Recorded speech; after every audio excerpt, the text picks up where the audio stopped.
Good afternoon everyone. Ako gali si Devin Malutaw. First, alam nyo ba kung ano ang kinakain ng ating mga halagang hayop? Because today, we are going to explore an exciting part of nature. Something that show how animals and plants depend on each other for food. Can you guess what it is? Today, we are going to learn about the food chain and food web. This helps us understand who eats whom in nature. Let's begin with food chain. Food chain show a simple flow of energy from one organism to another. It always starts with a plant because plants can make their own food using sunlight. Let's take this simple food chain. I have a picture of food chain. First, food chain start with the grass. And grass will be eaten by the grasshopper. The grasshopper will be eaten by frog, and the frog will be eaten by the snake. Snake will be eaten by the eagle.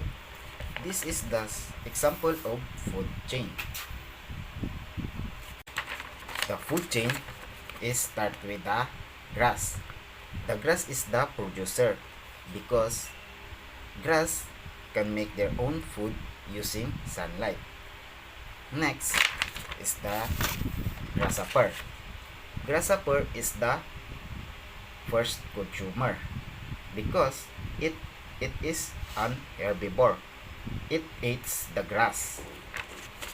Second is the frog. Frog is a secondary consumer because frog eats ang grasshopper. Third is the snake. Snake is the tertiary consumer because snake eats the frog. And in the top of our food chain is an eagle. Eagle is the top of consumer. It eats the snake. Do you understand, students? But students, in real life, it is not always this simple. Animals usually eat more than one thing. That's where the food web comes in. Here's food web. Food web is a network of interconnected food chain in an ecosystem.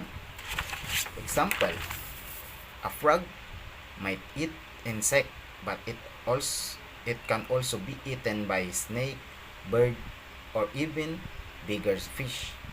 This web is relationship keep the ecosystem balanced. I have here an example of food web.